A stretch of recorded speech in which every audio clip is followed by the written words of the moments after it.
네, 부산 경남 시청자 여러분 안녕하십니까? KNN 시사만사 송준우입니다. 고향으로 떠나고 또 누구는 고향으로 돌아오는 설레는 시간입니다. 오늘부터 설 연휴가 시작됩니다. 가족들이 둘러앉은 밥상머리에는 어떤 주제들이 올라오게 될까요?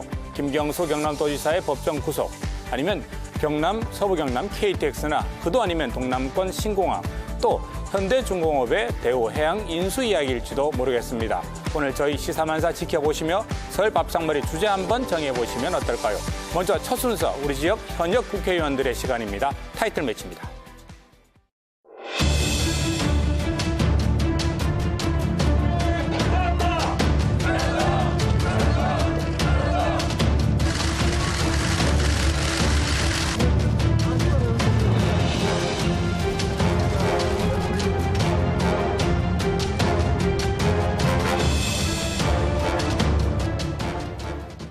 네, 부산 연제가 지역구십니다. 김혜영 더불어민주당 최고위원, 네, 그리고 양산이 지역구이신 윤영석 자유한국당 수석 대변인 두 분 모셨습니다. 네. 반갑습니다. 반갑습니다. 요즘 무척 바쁘신 두 분이신데 오늘 어렵게 모셨습니다. 아마 또 두 분 다 지역구에서 설 인사에 나누시다가 급히 오셨을 텐데 사실 시국이 시국인지라 오늘은 바로 본론부터 좀 들어가도록 하겠습니다. 김경수 지사의 구속이, 법정 구속이 지금 뭐 일파만파로 확산되는 것 같습니다. 김혜영 최고위원님, 어제부터 뭐 지금 최고위원회에 계속 여셨을 텐데, 지금 뭐 최고위원 회의 내에서는 지금 어떤 이야기들이 핵심적으로 가고 있습니까? 예, 어제 오늘 계속 이 건에 대해서 얘기를 하고 있는데요. 네. 세 가지 정도 방향에서 이야기를 하고 있습니다. 네. 먼저 첫째가 김경수 지사의 재판 자체에 관련해서 이 드루킹이라든지 그 관련자들의 진술이 매우 신빙성이 떨어지고 또 1심 판결문을 분석해 보면은 그 여러 가지 판결의 모순점들이 많이 있습니다. 네. 그래서 이러한 점들을 집중 부각하면은 항소심에서는 충분히 무죄를 이끌어낼 수 있다. 뒤집을 수 있다. 예, 네. 이러한 얘기들을 하고 있고요. 그리고 또 한 가지가 어제 자유한국당의 그 청와대 앞에서의 의원총회라든지 또 자유한국당 의원들의 여러 발언들을 보면은 대통령에 대한 조사 또 사실상 대선 불복까지 시사하는 그러한 언행들이 지금 나오고 있는데요. 이러한 부분에 대해서는 이 대한민국의 혼란을 매우 가중시킬 수 있는 위험한 행위라고 생각을 하고 이에 대해서는 엄중하게 대처해 나가겠다 이러한 얘기들을 하고 있습니다. 그리고 마지막으로 이제 사법 개혁에 관련한 부분인데요. 이 재판 거래라든지 또 법관 사찰, 법관 블랙리스트 이러한 부분들에 대한 이 사법 개혁을 지속적으로 또 강력하게 추진해 나가겠다. 멈출 수 없다. 이야기신 것 같고요. 어제 한국당 긴급 의총은 좀 색다른 곳에서 하셨더라고요. 먼저 촬영된 영상 한번 보고 질문 드리도록 하겠습니다.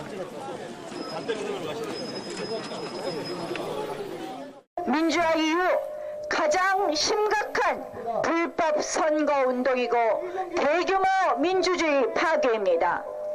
지난 대선의 정당성을 의심할 수밖에 없습니다.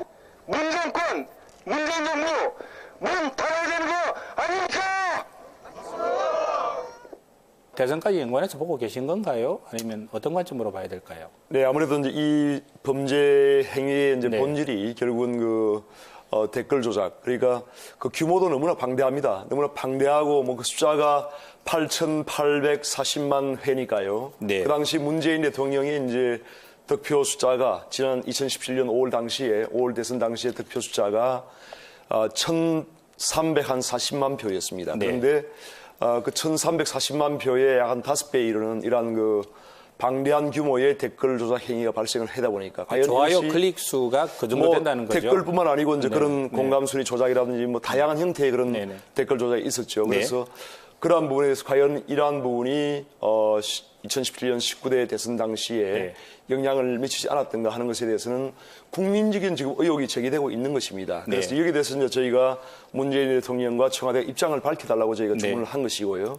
당연히 이것을 이제 손바닥으로 우리가 하늘을 가릴 수가 없기 때문에 문재인 대통령과 청와대에서는 당연히 여기에 대해서 이제 그 답변을 내놓아야 하는 그런 상황입니다. 네. 지금 뭐 청와대 입장 이야기가 나왔으니까 이야기부터 그러면 네, 한번 또 해보도록 하겠습니다. 어떻게 생각하십니까? 예. 입장을 내놓는 게 타당하지 않느냐는 먼저, 이야기신 것 같은데요. 네. 지금 김경수 지사 건에 대한 1심 판결이 있었는데요. 네. 아직 상소심이 남아 있습니다. 네. 그리고 우리 헌법에서는 무죄 추정의 원칙을 규정하고 있기 때문에 아직 확정되지 않은 상태이기 때문에 무죄로 추정되는 상태이고요. 그리고 지난 정부에서 이 국정원 또 군이라든지 또 경찰에 의해서 그러한 실행되어졌던 국가기관에 의한 그런 댓글과는 그 논의의 선상을 완전히 달리하는 부분이고요. 그리고 지난 대선에서 득표율 차이가 굉장히 많이 났습니다. 그래서 사실상 설령 이러한 부분이 있었다 하더라도 그 대선에 직접적인 영향을 미치는 부분은 좀 달리 봐야 되지 않는가 그렇게 생각을 합니다. 청와대 입장 표명에 대해서는 어떻게 생각하십니까? 그 특별하게 지금 단계에서 네. 입장을 표명할 그럴 부분은 아니라고 봅니다. 네. 저희가 이제 뭐 대선 2017년 19대 대선을 불복하겠다 그런 뜻은 전혀 없습니다. 네. 전혀 없고 다시는 이러한 그 민주주의 파괴 행위나 또 헌법을 부정하는 이러한 범죄 행위가 이 땅에 발생해서는 안 된다는 그런 문제의식에서 저희가 출발하는 것입니다. 그래서 방금 말씀하신 대로 이제 과거에 이명박 정부 당시에 국정원에 의한 그런 댓글 조작도 있었지만 그 당시에는 이제 총 건수가 한 5만 8천 건 정도였습니다. 그런데 뭐 그거와는 뭐 이건 도무지 비교할 수 없을 정도의 방대한 그런 규모의 그런 지금 댓글 조작 여론 선동 행위가 발생을 했기 때문에 거기에서 그렇다고 해서 이것이 이제 대선에 영향을 미쳤느냐 또는 미치지 않았느냐 이것은 이제 별개의 문제입니다. 그렇지만은 이 자체 이러한 그 범죄 행위가 중대한 범죄 행위가 앞으로는 다시는 이러한 우리 대한민국에 있어는 안 되기 때문에 제가 이제 문제제기를 하는 것이고 그리고 전 세계를 통틀어도 아마 이러한 그 방대한 규모의 그 선거 여론 조작 행위는 아마 전 세계에 전무후무한 이런 행위가 될 것입니다. 그래서 앞으로 결코 이러한 행위를 우리가 방치해서는 안 된다고 생각하기 때문에 대통령의 입장 표명을 요구하는 것이고 물론 이제 1심 결과지만은 이 1심 결과도 결국은 사법부에는 판단입니다. 판단이기 때문에 여기에 대해서 민주당이 지금 그 사법부의 판결에 대해서 불복을 하고 또 판사에 대해서 아주 적폐 세력이라는 식으로 참 비난을 하고 이렇게 급박을 하는 것은 정말 집권 여당으로서 부적절한 행위라고 저는 생각을 합니다. 말씀하셨으니까 뭐 답변하실 게 있습니까? 예, 먼저 말씀드렸다시피 네. 사실은 아직까지 그 재판이 진행되는 과정이고요. 여러 가지 드루킹 관련자들의 진술의 네. 신빙성에 대해서 매우 의문이 있는 상태이기 때문에 네.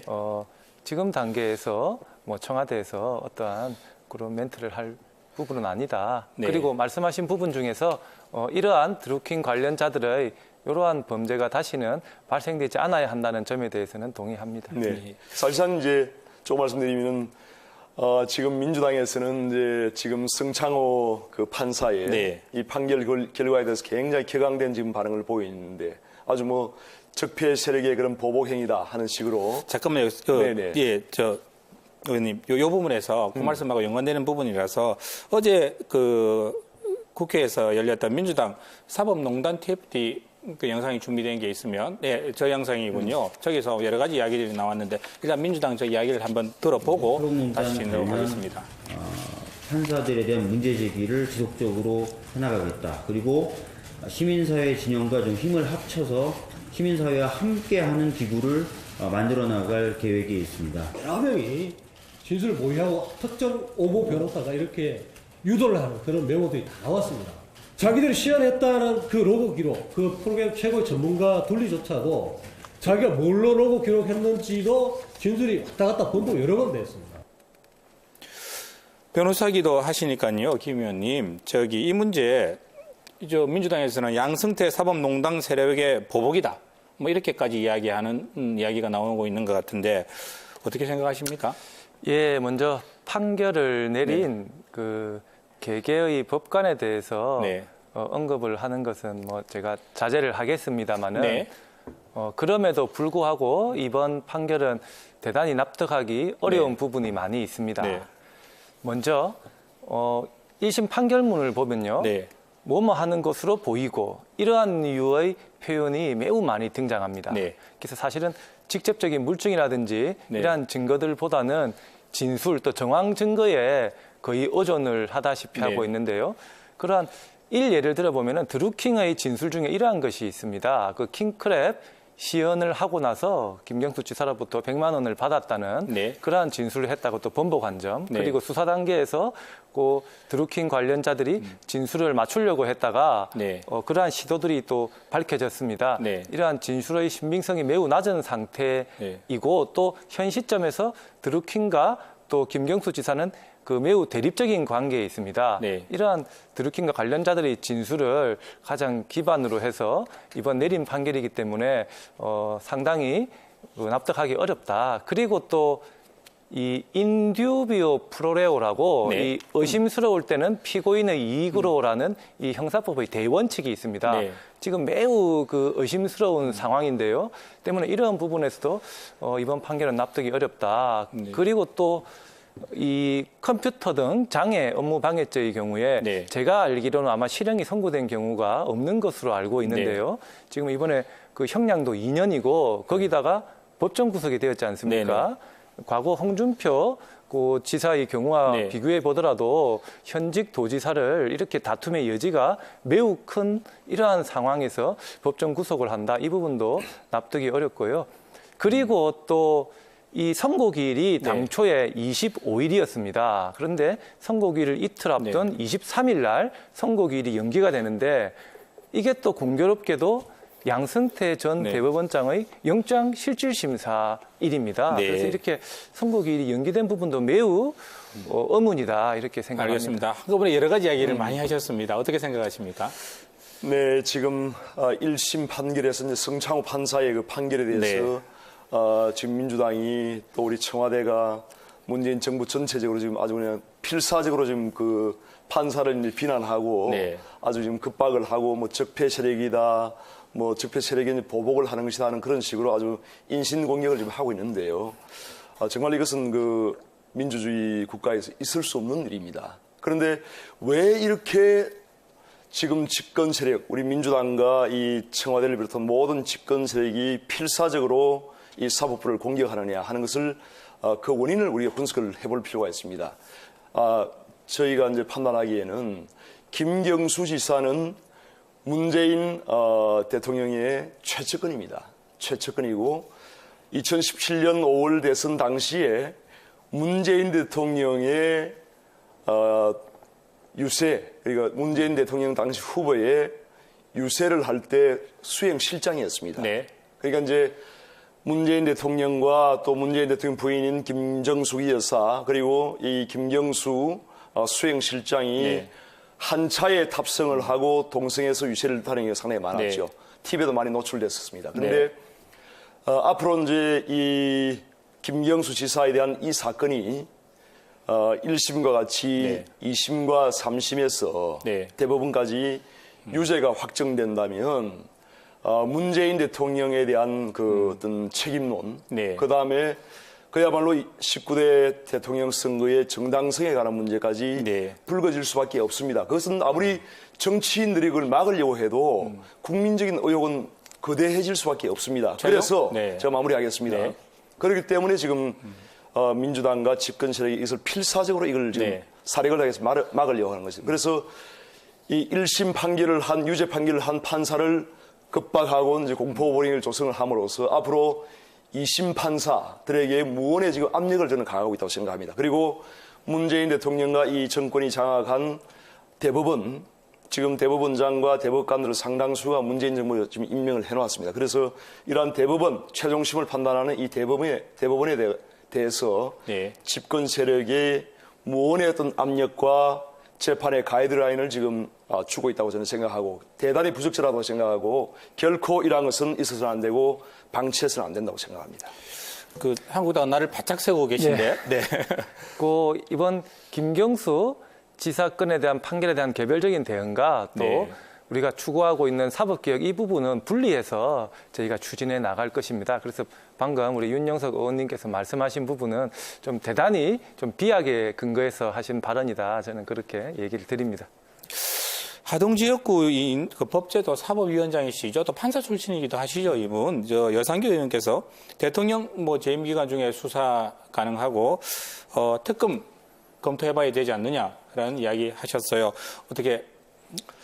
네. 네, 특검은 우선 지금 상황에서는 저희 이제 자유한국당에서 네. 지금 문재인 대통령의 입장 표명을 지금 요구를 해놓은 상태입니다. 네. 그래서 그동안에 저희 과거의 사례를 보면은 이제 이 성창호 판사가 박근혜 대통령에 대해서도 중형을 선고했죠. 8년인가요? 네, 선고하셨... 징역 8년. 네. 그래서 이제 그 당시에는 뭐 아주 청와대와 민주당이 판결 즉시 아주 상수를 들어서 환영을 했었죠. 그런데 이번에는 청와대도 그렇고 민주당에서도 그렇고 아무런 지금 반응을 보이질 않고 있습니다. 그래서 이러한 부분에 대해서 저희가 청와대와 문재인 대통령의 입장 표명을 지금 요구를 하는 것이고 네.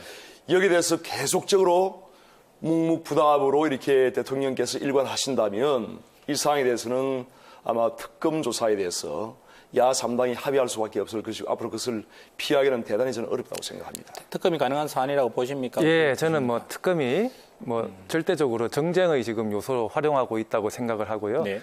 이 개별적인 사건 또 거기다가 확정되지 않은 사건을 대상으로 해서 대통령이나 청와대가 이런 문제에 대해서 의견을 밝히는 것 자체가 저는 대단히 국가적으로 부적절하다고 봅니다. 그리고 이러한 자유한국당의 이런 시도와 의도에는 우리 국가적인 굉장한 혼란적인 상황을 좀 만들 수 있는 그러한 우려가 있다고 말씀을 드립니다. 예.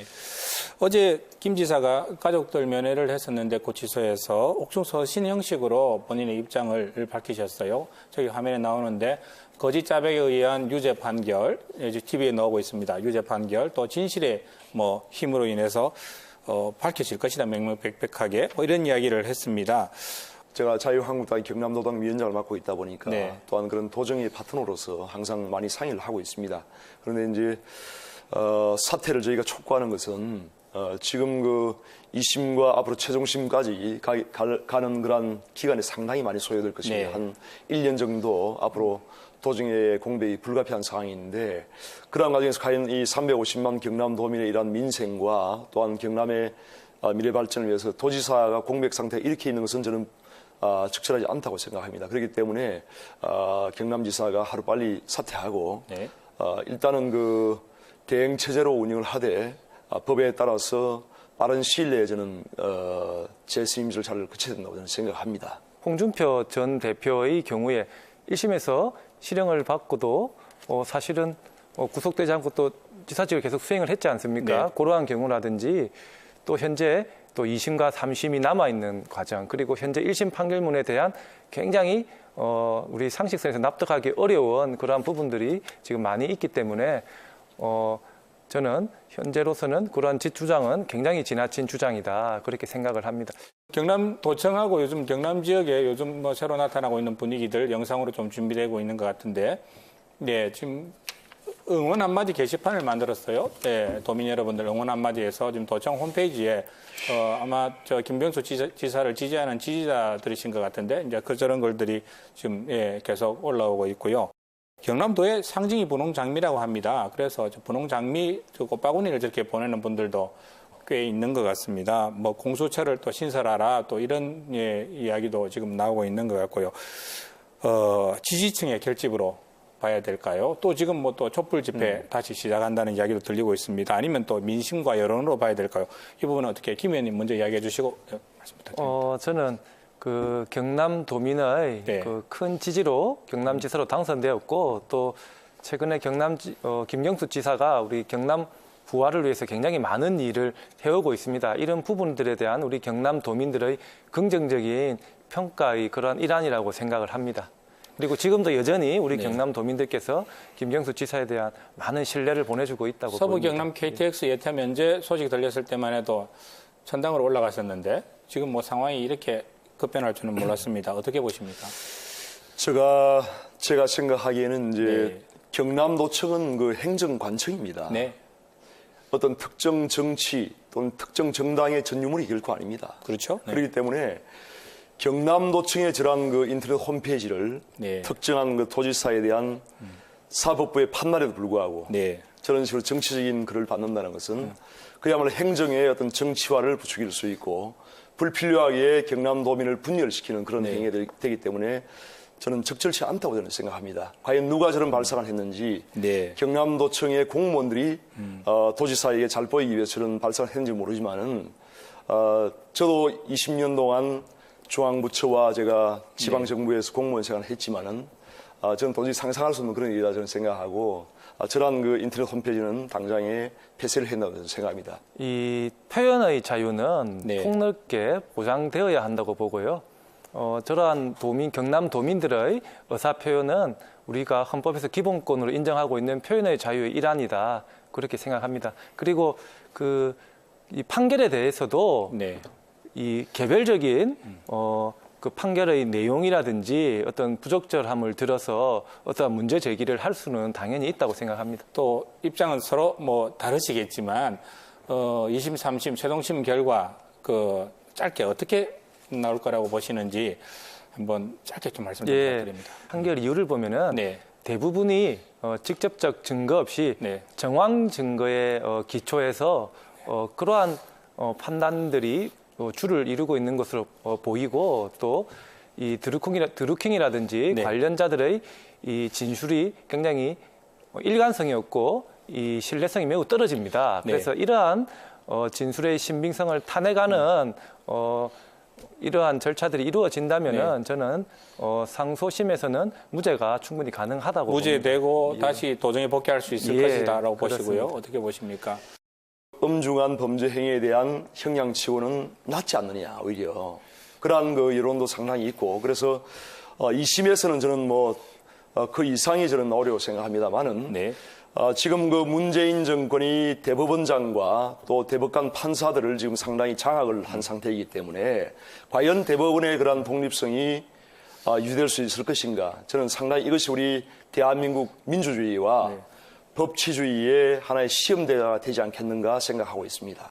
시간이 벌써 훌쩍 지났습니다. 방금 연락이 왔는데. 네. 그래서 마지막 질문 이제 좀 드려야 될 것 같습니다. 설 연휴 이제 본격적으로 시작됐고요. 여야 간에 보수와 진보 간에 또 이 서울 밥상머리에 어떤 주제를 올려야 될 것인가에 대한 프레임 전쟁도 아마 치열하신 걸로 제가 알고 있습니다. 어떻습니까?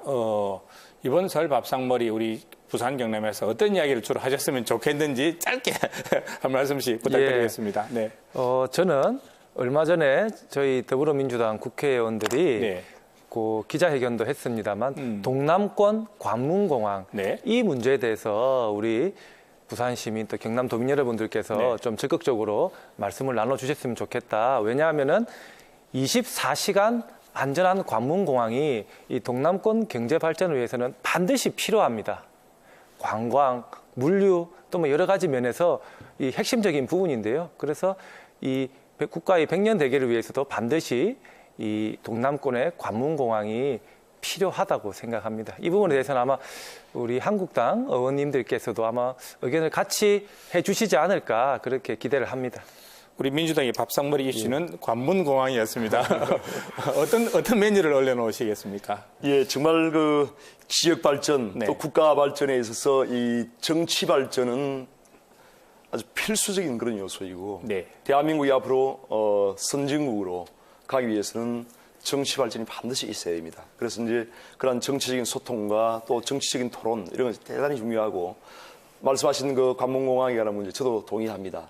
그런 필요하고요. 그다음에 정말 이번 설날은 2019년 이제 새해를 시작하면서 정말 우리가 꿈과 희망을 얘기할 수 있는 그런 설날이 됐으면 정말 좋겠다는 생각이 듭니다. 그래서 많은 시청자 여러분께서도 정말 이러한 황금돼지 해에 꿈과 희망을 논하시길 바라고 또한 저희가 정치 발전을 위해서 이제 자유한국당에서는 이번에 그 2월 27일 날 전당대회를 하게 됩니다. 그렇죠. 그래서 네. 이 전당대회를 통해서도 저희가 새로 정말 다시 태어나는 그런 자유한국당의 모습을 우리 불경 지역과 대한민국 국민들에게 보여주고 싶습니다. 그래서 이러한 부분에 있어서도 많은 관심과 또 응원을 부탁드리겠습니다. 전당대회 이슈화에 대해서 들어가셨습니다. 네. 오늘 두 분 바쁜 시간 내서 초대 응해주셔서 대단히 고맙습니다. 감사합니다. 고맙습니다.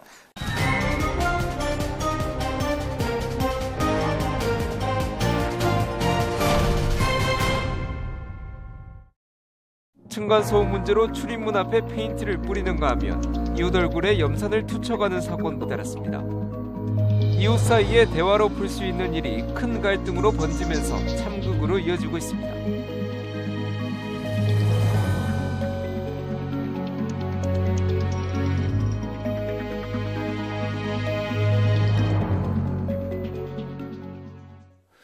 네, 이거 부산에서 있었던 일이라고 합니다. 이거 층간소음 신고를 받고 출동한 경찰이 문을 잠근 채 나오지 않는 집주인을 불러내기 위해서 전기를 차단했습니다. 그런데 이 집주인 흉기로 경찰을 위협했습니다. 전기 일방적으로 꺼버린 경찰과 잠긴 문을 열라는 경찰에게 흉기로 위협한 집주인. 누가 더 잘못일까요? 법정보다 뜨거운 변호사들의 토론 변대변에서 한번 알아보겠습니다. 네, 오늘 이 자리에 고지현, 이지욱 두 분 변호사 나오셨습니다. 네. 먼저 이 두 분 입장을 한 분은 피고인 측 그리고 한 분은 경찰 측 그렇게 좀 나누어서 한번 진행을 해볼까 합니다.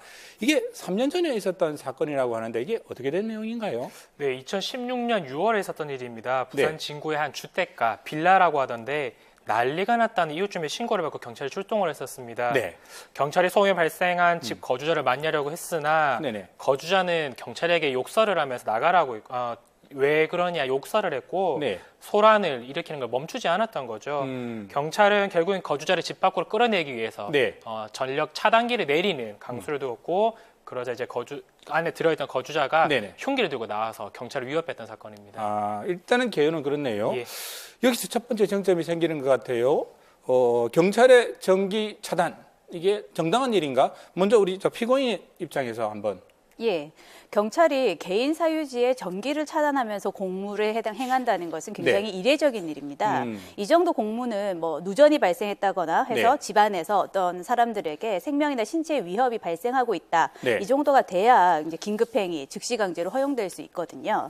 이 사건에서는 경찰 측 주장처럼 집안에서 어떤 위급한 일이 있었을 것 같다. 이렇게 해서 전기를 차단했다는 건데 그렇게 추측되는 상황이라면 오히려 문을 뜯고 들어가서 그 안에 사람한테 혹시 위험이 있는지 없는지 확인하는 것이 맞는 거지 밖에서 전기를 차단해서 안에 있는 사람으로 하여금 밖으로 나오게 하는 거는 조금 정당성이 인정받기는 어렵겠죠. 예, 근데 뭐 보시기에는 위험한 상황인지 아닌지 어떻게 아느냐 또는 뭐 문을 강제로 개문하면 되는 것 아니라고 하지만 사실은 집 내에 있던 그 거주자와는 대화는 되는 상황이었습니다. 다만 일방적으로 경찰을 향해 욕설을 하고 있던 상황이었고요. 그래서 집안에서 어떠한 상황이 있는지 알 수 없는 것이었고 또 집안 내부에 사실 뭐 다수가 대치하고 있던 상황일 수도 있던 겁니다. 그래서 일단은 상황을 정리하기 위해서 그리고 또 상황을 안에 있는 사람을 끌어내기 위해서 전기를 내린 것은 뭐 불가피한 조치였던 것이고 이게 사실 또 단순히 소음인지 또 정말 소란 행위가 발생했던 건지 알 수 없던 거기 때문에 범죄 예방 차원에서 이러한 조치를 한 경찰의 태도는 과연 정당하다고 볼 수 있습니다. 경찰 쪽 이야기고요. 이거 근데 이 부분은 또 애매해요. 소음인지 소란인지 또 어느 정도를 소음으로 봐야 되고 또 어느 정도를 소란으로 봐야 될지 이게 법적으로 어떻게 판단할 수 있나요? 예, 수인 한도라는 게 있어요. 이제 서로 참을 수 있을 정도의 어떤 기준을 정해놓고 있는 건데요. 이 사건에서 소음이 이제 수인 한도를 넘었다고 하더라도 공동주택 관리 분쟁 조정위원회에서는 뭐 일정 정도 기준, 데시벨이라고 하는데 소음 기준을 기준을 정해놓고 있습니다. 낮에는 57, 밤에는 52 정도인데 저희가 전기 청소기를 돌리는 소음이 한 50 정도 된다고 하거든요. 네, 그 정도 데시벨을 말하는군요. 예. 그렇다고 하면 소음이나 뭐 이런 게 일정 정도 더 항시 그렇게 발생하고 있었던 건 아니었을 거기 때문에 순간적으로 커졌다 하더라도 이제 일반적으로는 주민들 또 아파트라고 하면 아파트 관리위원회에서 나서서 자치 규약을 통해서 조율하고 해결해야 하는 것이지 경찰이 가서 전기를 차단함으로써 소음을 종료시킨다는 거는 좀 납득하기 어렵습니다. 근데 경찰이 개입하는 부분에 있어가지고 그 여러 가지 상황을 봐야 될 것 같은데 당시에 경찰이 출동 소란이 있다는 신고를 받을 최초의 시간이 11시 40분이었습니다. 경찰이 도착했을 때는 결국 자정 무렵이었던 것이고 이와 같은 신고가 6개월 동안 24차례 있었다고 합니다. 그러면 결국에는 뭐 한 달에 4차례, 거의 매주 한 번씩은 경찰이 신고가 있었다는 부분이기 때문에 심야에 반복해서 매주 1회 이상 신고가 들어왔다면 관할 지구대에서도 해당 거주자에 대해서 어느 정도 인지를 하고 있을 상황으로 보여지고 더 이상 경찰의 단순한 뭐 훈방이라든지 좀 주의해 주세요는 경고 조치로는 이루어지지 않았기 때문에 이러한 개입은 불가피했던 걸 보여집니다. 100번 양보하더라도 뭐 앞에 부분들은 양쪽 입촉차가 갈라질 수 있다고 하더라도 이거 네. 흉기를 들고 나와서 경찰을 위협했다는 이 부분은 이거는 어떻게 빼도 박도 못하는 거 아닌가요? 일단 거주자는 경찰을 위협하기 위해서 식칼을 들고 나온 게 아니라 그렇게 해명하네요. 예, 본인은 지금 이 거주자가 여성분인 것으로 저희 확인이 되고 있는데 네. 안에서 요리를 하다가 밖에서 이제 뭔가 소란행위가 나고 복도나 그 문 밖에서 시끄러운 네. 일이 생기니까 요리를 하던 중에 게다가 이게 무슨 일이지 하는 중에 갑자기 불까지 꺼졌다는 거거든요. 네. 모든 집안의 전기가 차단이 되니까 손에 쥔 채로 나왔다고 얘기를 하는데 사실 어떻게 보면 뭐 방어 목적에 해당할 수도 있겠죠. 본인은 밖에 있는 사람이 뭐 경찰인지 누군지 어떻게 알겠습니까? 네. 근데 갑자기 전기가 차단되고 뭐 불도 나가고 하니까 당황해서 그대로 나왔다 이렇게 주장을 하고 있고요. 근데 일정 정도 방어 목적으로 흉기를 들고 나왔다 하더라도 네. 방어 용도와 위협 용도는 또 다른 것이거든요. 네. 예, 지금 법원이나 뭐 경찰 쪽에서는 이제 위협 용도로 들고 나와서 휘둘렀다 이렇게 주장을 하는 것이고요. 거주자 입장에서는 손에 든 채로 요리를 하다가 들고 있던 칼을 든 채로 방어 목적으로 들고 나갔었다 이렇게 얘기를 하는 거고요. 예. 근데 사실 이게 사실관계가 저희가 대법원 판결문까지 다시 한번 확인을 좀 해봤습니다만은 네네. 먼저 짚고 나가야 될 게 뭐냐면 그 어두운 밤중에 만약에 단전 조치가 있어서 불이 네. 꺼진 상태였다면 네. 오히려 본인도 칼을 들고 있는 게 위험할 수 있기 때문에 사실은 보통 일반적인 상식이라면 칼을 내려놓고 나가는 게 맞습니다. 그리고 뭐 물론 요리하는 시간에 제각각 다를 수는 있겠지만 자정이 다 된 시간에 요리를 하겠다고 칼을 들고 있었다는 건 납득하기 힘들고 또 하나 이제 뭐 잘 알려지진 않았습니다만은 이날 경찰이 개문을 요구하고 나서 문을 열 것을 요구하고 나서 두 차례 실랑이가 있었습니다. 네네. 첫 번째 행위 때만 칼을 들고 나갔다라면은 문제가 없었을 것인데 재차 문을 열고 나오면서 또다시 칼을 들고 나왔습니다. 그리고 그거를 경찰에게 휘둘렀던 것이고요. 그래서 이거는 단순히 요리를 하다가 들고 나간 것이라 보기보다는 경찰 간의 행위에 대해서 항의를 하거나 또는 그거에 대해서 뭐 나름의 억울함을 호소하기 위해서 들고 나간 것이 아닌가 싶습니다. 단전, 단수 이 두 가지는 굉장히 이례적인 예, 조치인데 그렇습니다. 이번 사건에 있어서는 그 조치가 이루어졌고요. 예, 단전이 이루어졌고 또 이게 칼을 들고 나온 것이 이게 경찰을 위협해서 공무집행을 방해하려는 목적인지 과일 깎다 그냥 나온 건지 또 이런 부분에 또 논쟁도 있을 수 있을 것 같고요.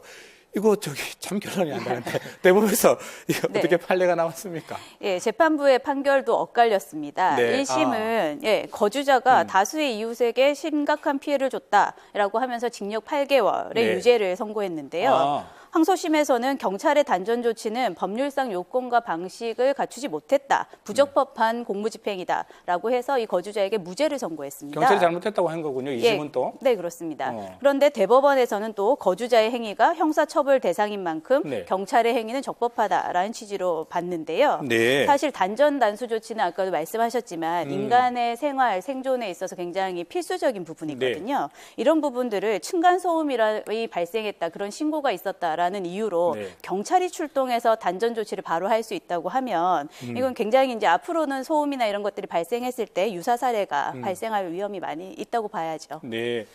그럼 이 판례가 지니는 의미는 뭐라고 봐야 될까요? 이제 뭐 층간소음 나면 경찰이 개입해도 된다는 어떤 법적인 근거를 만들어준 거라고 봐야 되나요? 거기까지 판단하기 좀 이른 것 같고요. 네. 이 사건 같은 경우에는 지속적으로 수개월 동안 그 이웃 주민들이 민원이 발생을 했었고 경찰도 여러 차례 출동했던 것으로 보여지기 때문에 네. 불가피하게 대화조차도 이루어지지 않았던 상황이기 때문에 당시 거주자를 끌어내기 위한 조치였던 걸로 보여집니다. 그래서 이게 뭐 앞으로 경찰의 그런 직무집행에 있어서 근거로 네. 삼거나 또는 기준으로 삼을 만한 행위까지로 보여지지는 않고요. 네. 경찰에서도 나름 애를 썼었습니다. 뭐 무조건 소음이 발생해도 단전을 하는 것이 아니고 경찰에서도 그 거주자와 대화를 시도하면서 어떤 말을 네. 했었냐면 나오셔가지고 얘기하고 나서 당장 불을 올려드리겠습니다라고 말을 했었습니다. 그런데 욕설을 하면서 칼을 네. 휘둘렸기 때문에 이 상황까지 벌어졌던 것이고요. 그래서 네, 이게 그럼 이 판례가 있었다고 해서 무조건 밖에서 불 끄고 하면 안 된다. 예, 이런 참고는 있어야 될 것 같고요. 예, 예, 그런 전후에 또 과정이 있었겠죠. 이런 경우도 있어요. 이 층간 소음에 하도 시달리다 보니까 뭐 이게 참 말은 못하고 보복 뭐 소음이라고 해야 되나요? 이게 천장을 뭐 두들기거나 뭐 이런 경우도 있는데 윗집을 향해서요. 예. 이런 보복 소음도 처벌이 되는가요?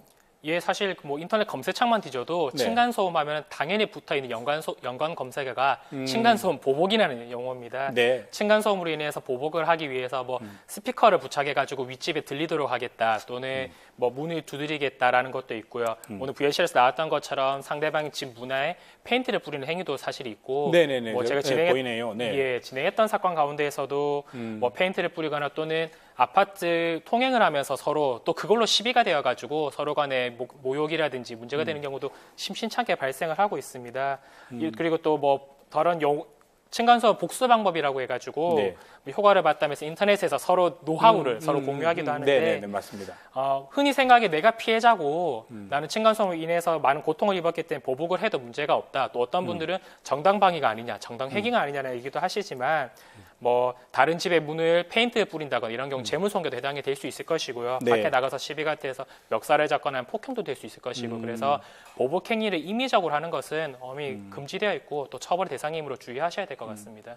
이게 윗집에서나 혹은 아랫집에서나 서로 이렇게 이 감정이 격해지다 보면 법원에 접근 금지 가처분 신청 이런 신청도 하나 봐요. 예, 이런 건 또 어떤 경우에 이루어지고 뭐 어떻게 되는 건가요? 접근금지 가처분 같은 경우 뭐 이건 같은 경우에는 서로 분쟁이 계속해서 이루어지면서 뭐 집에 찾아간다든지 아마 이런 문제가 발생했던 것 같습니다. 네. 그런 경우에 뭐 집 반경 몇 미터 또는 뭐 아래층 위층인 경우에는 해당 층에 올라오지 말라는 식으로 굉장히 좁게 아마 이루어질 것 같긴 한데 이런 경우에 접근금지 가처분이 이루어지고 가처분 사항을 위반하는 경우에는 법원에서 정하는 일정한 손해배상액을 지급해야 되는 문제가 생길 수도 있습니다. 네. 그러니까 조금 있으면 설날이지 않습니까? 네. 명절인데요. 명절 때 층간소음 분쟁이 가장 많이 발생한다고 합니다. 아, 그렇네요. 네, 이웃 간에 대화로 해결하면 가장 좋겠지만 이제 대화가 안 되는 수준이다라고 서로 생각하기 때문에 단계적인 해결 방법이 이제 있게 되는 거죠. 예, 사실은 어떻게 보면 건축물 구조적인 문제인데 이게 법이 이렇게 개입해가지고 기준을 둔다는 게 좀 안타깝긴 한데 네. 어찌됐든 가장 먼저는 공동주택 관리규약에 따라서 관리사무소에 여러 번 이런 문제 상황을 알리고 중재를 요청하고 그래도 해결이 안 될 경우에는 한국환경공단의 층간소음 이웃사이센터라는 곳이 있는데 이곳에 이제 전화를 하시게 되면 이제 와서 실제로 소음이 어느 정도 발생하는지 측정을 해준다고 네. 합니다.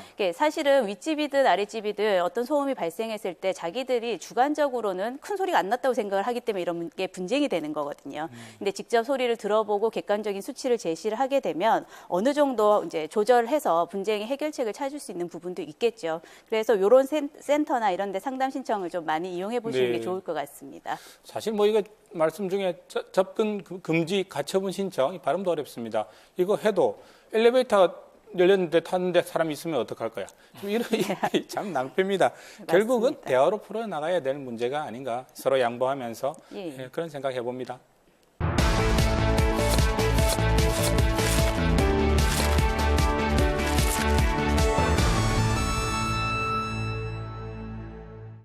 현대중공업의 대우조선해양 인수가 가시화되면서 조선업계 지각 변동을 예고하고 있습니다. 조선업계 빅3의 빅2 재편 가능성에 지역이 술렁이고 있습니다. 우리나라와 카타르의 정상회담에서 하마드 국왕이 LNG선을 60척 발주하겠다며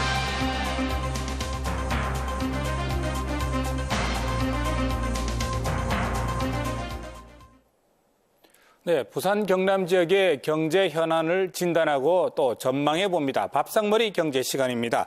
네, 오늘도 남종석 부경대 경제사회연구소 교수 모셨습니다. 양승훈 경남대 사회학과 교수님 모셨습니다. 먼저 오늘의 주제 먼저 보겠습니다. 조선 3사 빅3 체제가 지금 완전히 지금 지각 변동이 생겼어요. 현대중공업이 대우조선해양을 인수 추진한다는 이야기가 터져 나왔는데 현대중공업이 어떤 방식으로 인수를 하겠다는 건가요? 돈을 주는 건가요? 제가 알기로는 그렇지 않은 걸로 알고 있고요. 네네. 오히려 그 산업은행에서 유상증자를 하면서 네. 현대중공업이 받는 형태가 될 것 같고 오히려 현대중공업은 그 지분을 갖게 되고 그 네. 산업은행도 일정한 지분을 갖는 거죠. 사실 그 현재 상황에서 보자면 네. 현대중공업은 인수할 수 있는 조건이 안 돼요. 왜냐하면 작년하고 올 재작년도 영업이익이 적자였고요. 네네. 그다음에 2014년, 15년도 적자였거든요. 현금 흐름도 음은 아니지만 네. 여전히 계속 줄어드는 상황이고 심지어 현금성 자산도 그렇게 많지는 않은 상황이에요. 물론 그렇다고 해서 뭐 경영위기가 왔다는 건 아니고요. 네. 그런 점에서 보자면 현중의 의사에 의해서 네. 이번에 인수되었다고 보기는 어렵고 네. 오히려 산업은행의 그 입장이 더 크게 반영된 것이 아닌가 싶은데요. 그래도 의중은 있었다고 보이는 게요. 지난해 그 아람코의 지분을 어느 정도 좀 팔아가지고 1조 원 가량의 그 돈을 확보했었거든요. 어느 정도 포석은 깔고 있었을 것이다. 현금은 일부 확보하고 있긴 있었네요. 그렇죠. 그렇지만 덥석사기에는 부담스러웠는데 이게 저 산업은행과 서로 이해관계가 좀 맞아떨어졌다. 산업은행 입장에서 보자면 사실 그 산업은행이 지금은 과거에는 이제 그 산업 정책과 관련된 역할을 많이 했었는데 현재 산업은행의 포지션은 상당 부분 구조조정, 그 산업 구조조정에 어떤 참여를 하는 은행이거든요. 주로 보면 이제 우리나라 대기업들 중에서 적자가 난 부분들을 공적 자금을 투입해서 이렇게 그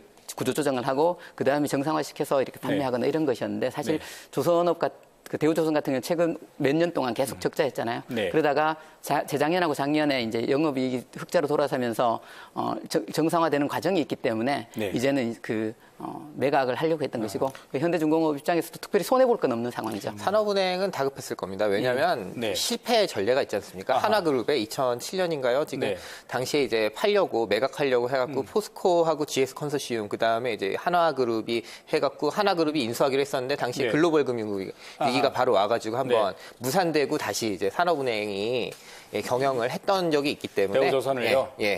그래서 그 부분에서 이번에 확실하게 쐐기를 받기 위해서 여러 가지 장치들을 좀 만든 거 아닌가 싶긴 합니다. 그러면 저 현대중공업의 자회사가 되는 겁니까? 아니면 별도의 법인이 만들어지는 건가요? 지금 이제 공동 출자하는 법인을 이제 컨소시엄 형태로 만들고요. 거기에 계열사 형태로 지금 그렇게 들어가는군요. 그렇다 하더라도 현대중공업이 의사가 있으니까 당연히 하는 걸 나서는 걸 테고요. 그러면 현대중공업은 왜 대우조선을 인수하려는 걸까요? 일단 뭐 두 조선소가요. 세계 1, 2위 조선소인 건 분명하고 경쟁력이 근데 좀 차이가 있습니다. 예를 들면 현대중공업은 선박 건조의 세계 최강자라고 보면 맞고요.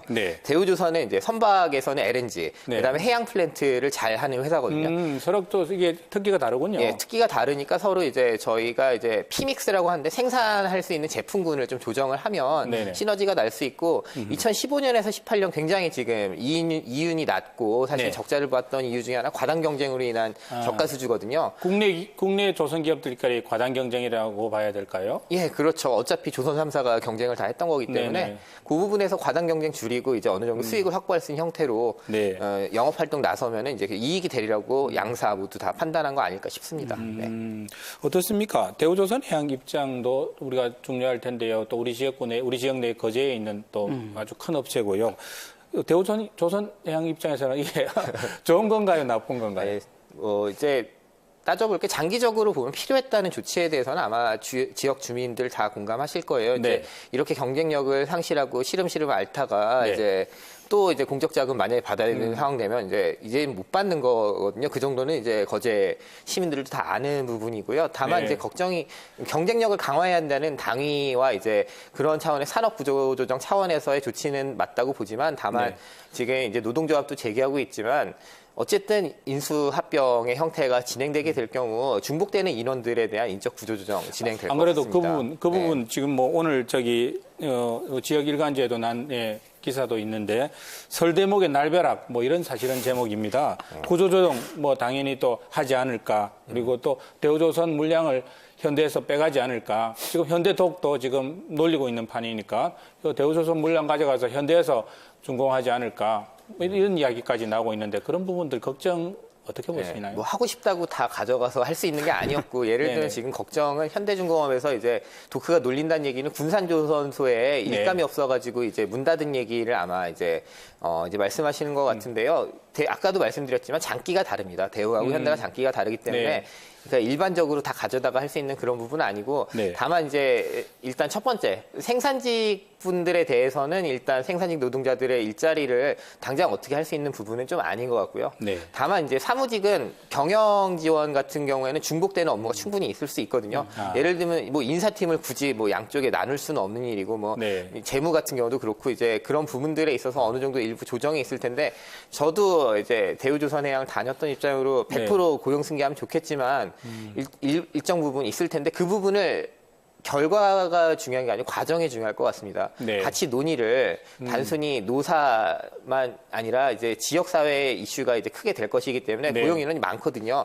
사무직만 해도 지금 한 5, 6천 명이 되기 때문에 아유, 굉장히 많네요. 예. 네. 현대중공업과 비교해 봤을 때 그 현장직에 비해서 사무직이 굉장히 많아요. 이 부분들을 사실은 과거부터 위기가 왔을 때부터 구조조정을 했어야 되는데 보통 보면 현장직과 사무직이 3대1 정도 되는데 거의 뭐 1대1 비슷한 수준이거든요. 대우조선의 그렇죠. 경우에요. 그게 완전히 방만한 경영이었죠. 사실. 아, 그건 근데 좀 다릅니다. 왜냐면 그 사무직이 많았던 게 아니고 사무기술직이라고 하는데요. 그중에 네. 설계 엔지니어가 이제 절반이 넘어요. 그러니까 사무직 한 5, 6천 명 있으면 3천 명 이상이 이제 설계 엔지니어고 그런 그들의 고용 문제가 있는데 사실 그런 왜 대우가 지금까지 그래도 버텼냐면 설계를 잘해서 버틴 거기 때문에 그런 부분들 이제 좀 따져봐야 됩니다. 네. 현대가 압도적으로 세계 조선업계의 1위고 또 대우가 또 그 뒤를 따르는 2위고 삼성이 한 5위쯤 되나요? 4위쯤 되는가요?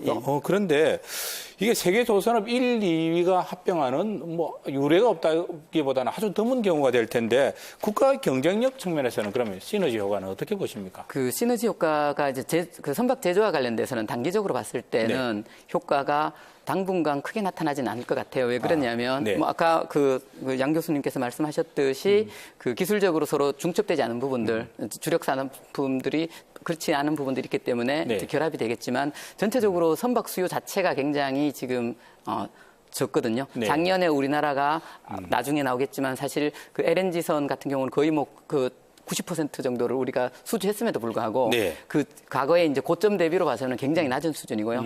이 상태가 언제까지 지속될지 모르겠지만 장기적으로 봤을 때는 아까 양 교수님 말씀하신 것과 똑같은데 사실 그 구조조정이 필요한 측면들이 있었거든요. 한국에 있는 메이저 3사만 하더라도 이제 공급 과잉을 갖고 있었던 상황이기 때문에 그런 점에서 보면 이제 그 구조조정이 필요했고 또 한편으로는 그 서로 장점이 갖고 있는 것들을 결합시켰을 경우에 공급 측면에서도 공급 독점의 경향이 더 커지고 쉽게 말해서 부품재를 사용하는 측면에서도 수요 독점적인 지위가 더 커지기 때문에 현대중공업과 계열사의 기반은 그러니까 협상력은 굉장히 커지지 않을까. 예컨대 지금처럼 선박 수요가 줄어든 상황이 아니라 선박 수요가 정상화됐을 때 같은 거는 공급자의 입장에서는 굉장히 커질 것이다라는 생각이 들고 그렇다면 삼성중공업 같은 경우에 있어서도 일정하게 그 효과는 보지 않을까라는 생각을 저는 보고 있습니다. 대우하고 삼성만 합병한다 이러면 이제 해양 플랜트에 집중할 수 있는 약간 그런 부분들이 있었을 텐데 지금 해양 플랜트 또 이제 대우조선이 갖고 있고 현대중공업에서 또 같이 하게 될 경우 이제 어쨌든 경쟁을 피할 수 없고 그런 규모의 경제 생각하면 이제 오히려 현대 대우 이제 이 컨소시엄이라고 할까요?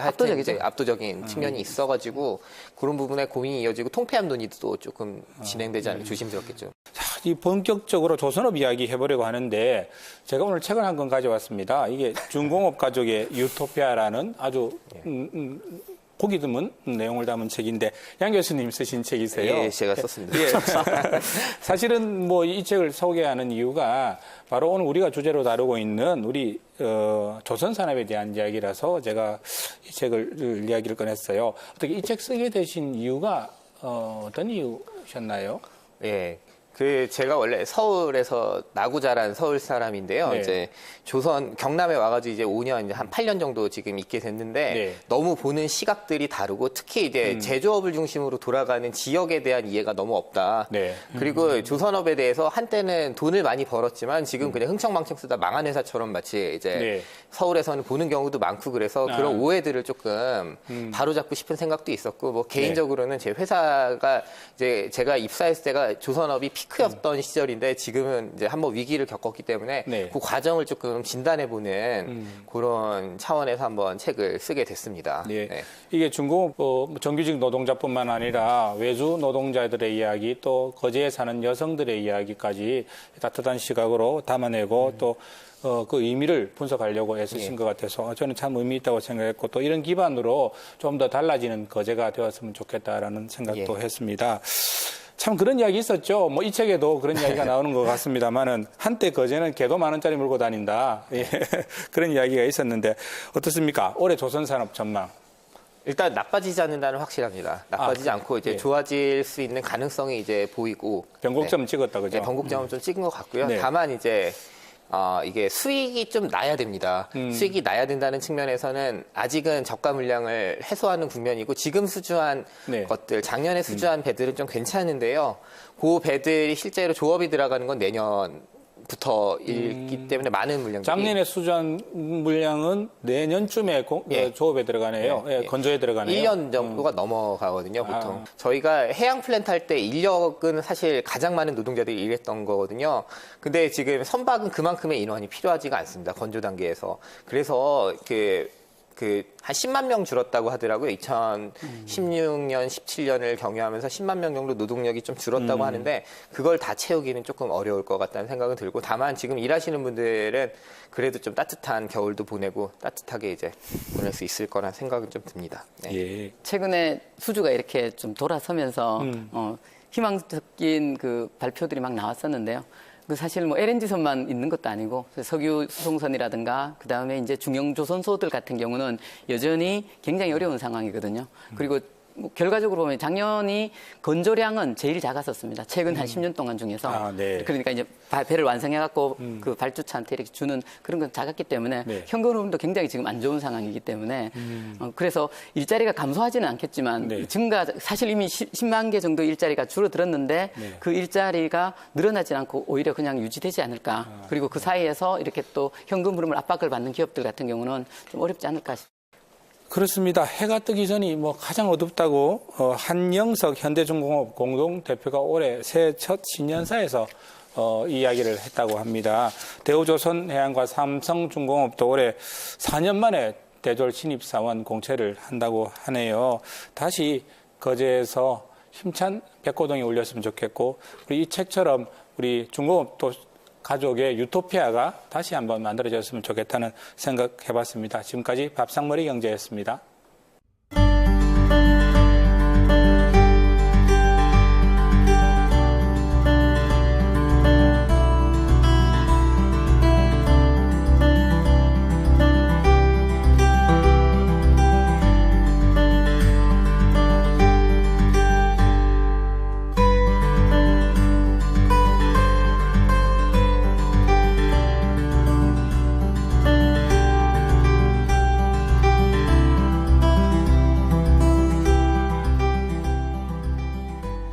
네, 조금 혼잡해도 또 조금 더뎌도 고향으로 가는 길은 언제나 즐겁습니다. 오늘 80만 대의 차량이 부산을 빠져나갔다고 하는데 오랜만에 마주한 가족, 친지들과 즐거운 시간 보내기를 바라겠습니다. 30분 후 이어지는 KNN 뉴스아이에서는 설 연휴 귀성을 서두르는 시민들의 설레는 모습을 담았습니다. 사회부 정기현 기자가 준비하고 있고요. 설 민심 잡기에 나선 지역 정치권의 모습을 정치부 길재섭 기자가 취재했습니다. KNN 뉴스도 많은 기대를 바랍니다. 시사만사 오늘 순서는 여기까지입니다. 저희는 다음 주 목요일 저녁 7시에 다시 찾아뵙겠습니다. 편안한 밤, 즐거운 설 연휴 되십시오. 고맙습니다.